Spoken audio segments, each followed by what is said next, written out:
वो कहते हैं ना, first impression is the last impression. आप कस्टमर आवर्स में मेंटेनेंस के काम कर रहे हो, बैड इंप्रेशन जाता है। खैर, हम ब्लॉग की तरफ चलते हैं।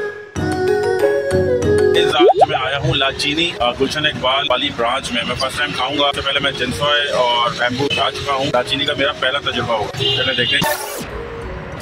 ये इनका टुडे स्पेशल है, hot and sour red soup और Lachini chowmein, oyster chicken, prawn कैटसू।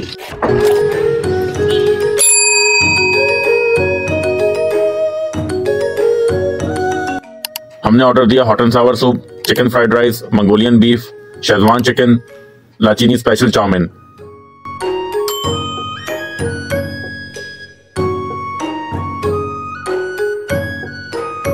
शुरुआत मैंने हॉट एंड सावर सूप से की। अच्छा, हॉट एंड सावर का मतलब है गरम और खट्टा।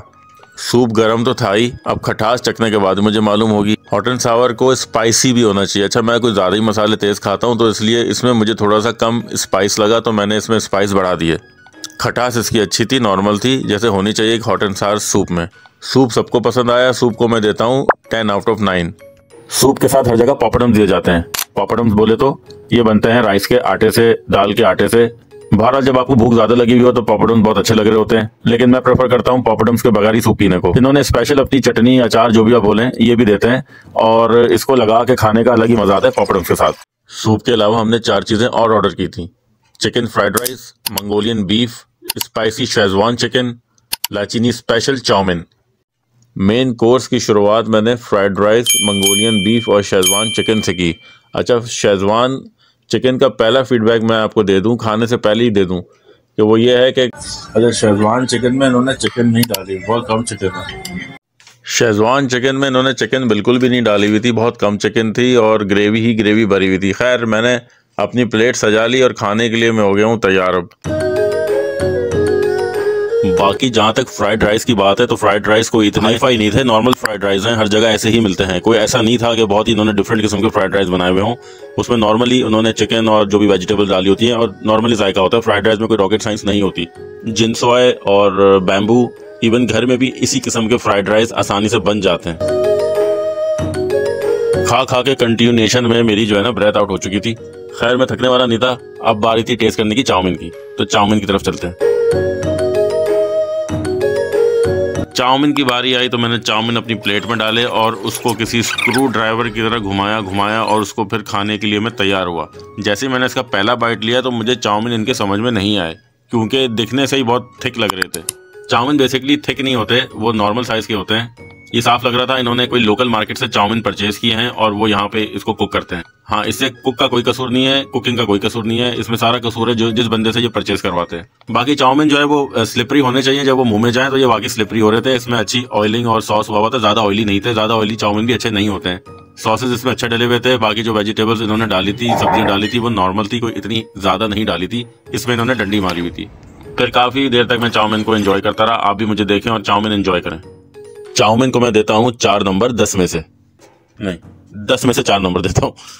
ये सीन आपके साथ भी होता होगा, जब वेटर आपसे पूछता है सर आप कौन सी ड्रिंक लेंगे, और घर वाले कहते हैं मैं पेप्सी लूंगा, मैं 7 अप लूंगा, मैं डाइट लूंगा, और बीच में आप घनचक्कर बन जाते हैं। कभी वो पेप्सी डाइट पे कन्वर्ट हो जाती है, कभी 7 अप पेप्सी में कन्वर्ट हो जाती है। खैर, ये तो पार्ट ऑफ द लाइफ है। मैंने अपनी 7 अप डाइट मंगवाई और पी, और बाकी खली वली। फिर 2 टाइम रेस्ट लेने के बाद मैंने ट्राई की इनकी मंगोलियन बीफ। अच्छा, मंगोलियन से आप ये मत समझिएगा कि ये कोई मंगोलियन कुजीन है या मंगोलिया से ये चीज़ आई है या ट्रेडिशन है। ये बेसिकली ताइवान में बारबेक्यू मंगोलियन बनाए जाते थे, तो वहाँ से ये डिश उड़ गई। खैर, मंगोलिया से इसका कोई ताल्लुक नहीं है। हाँ, मंगोलियन बीफ की क्वालिटी ये होनी चाहिए कि मंगोलियन जो है बीफ वो माइल्ड होना चाहिए, उसका गोश्त बिल्कुल टेंडर होना चाहिए। खैर, मैंने पूरे पाकिस्तान में कहीं पे भी मंगोलियन बीफ को टेंडर नहीं पाया। मंगोलियन बीफ में इतनी ग्रेवी नहीं घुसेड़ी जाती जितनी मैं पाकिस्तान में मंगोलियन बीफ में देखता हूँ। शेजवान में भी यही हाल किया हुआ था। खैर, मंगोलियन बीफ ड्राई होता है, इतनी ग्रेवी नहीं होती है। खैर, इन्होंने 1 पाव गोश्त डाला हुआ था उसमें और ग्रेवी भर के उसको छुपाया हुआ था। ये हर जगह का हाल है, इनका कोई कसूर नहीं है इसमें। कसूर आपका और हमारा है, क्योंकि हम बाज नहीं आते तो ये लोग बाज नहीं आते।